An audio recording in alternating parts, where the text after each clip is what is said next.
would you say to someone who feels called by God but is scared to step into entrepreneurship? My God. First, we already know that fear is not of God. Right? But the word says, I haven't given you a spirit of fear, Yes. but love, power, and a sound mind. And not only that, anytime that you are operating in fear, then that means you're not operating in faith. Yes. And for the word of the Lord said, without faith, it's impossible to please Him. And so if you're not operating in faith, then you can't even please God. So I would tell you, if you're in fear, then you're not in faith. So let's switch that and let's walk into faith. Yes. So that's what I would tell them, that if you are operating in fear, then you're not in faith.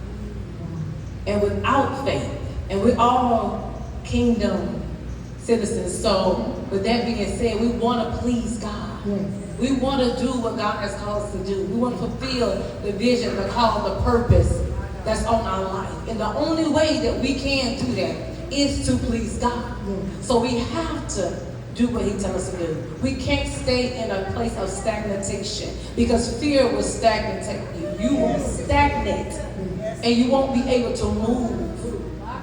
You won't be able to do what God has called you to do if you stay in that place. So let's move out of fear and into faith. Somebody say faith. Faith. Faith. Faith. Faith. Faith. Me and Therese, we were doing some business for D. Williams Suits in St. Lucia. So D. Williams went to the Caribbean this weekend. And Therese, you remember that sign we read? What that sign say? I do, and actually I'm glad you brought that up, because I was going to bring that. I actually made that the quote of the day to my students the other day. The sign said, if your dreams are not scaring you, they're not big enough.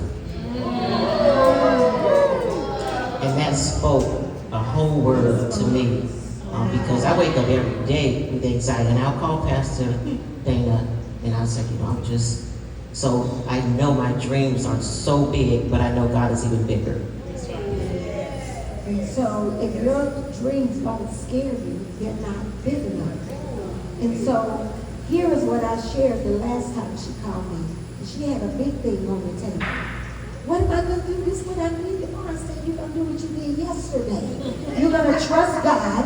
And guess what? She closed on that big. So you got to have friends that walk with you. I just met them a couple of months ago. I said, I sucked them in. You're in a room full of women that can empower you and encourage. Some women showed up and said, I have a business. I want to do better. So I'm coming in this room to get what I need. And somebody in the room may have what you need. And so don't